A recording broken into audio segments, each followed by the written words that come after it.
Welcome to this comprehensive guide to Monday.com column types.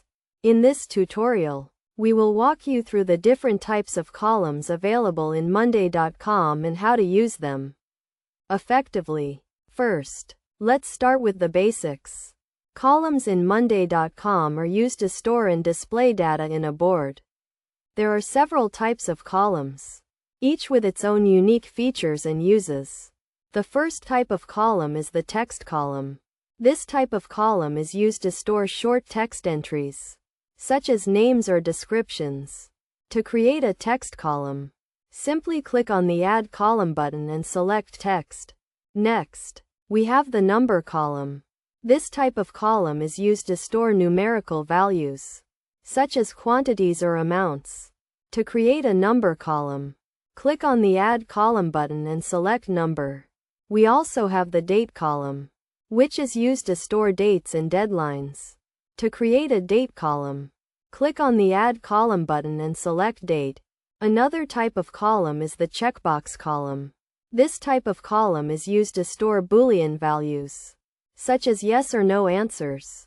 To create a checkbox column, click on the Add Column button and select Checkbox.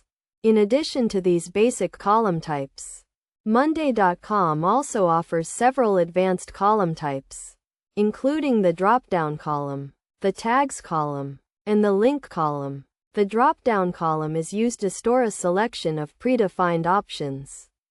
To create a drop-down column, click on the Add Column button and select Drop-down.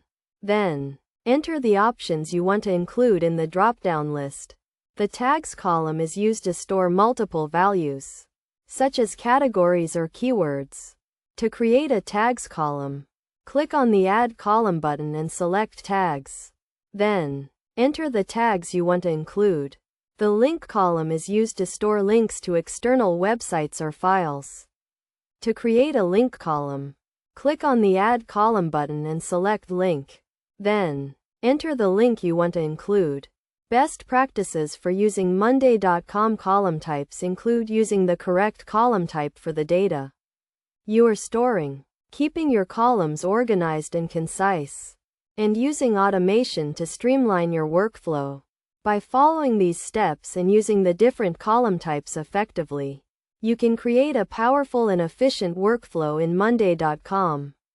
Remember to experiment with different column types and find the ones that work best for your team. With this guide, you are now equipped to create and manage columns in Monday.com like a pro.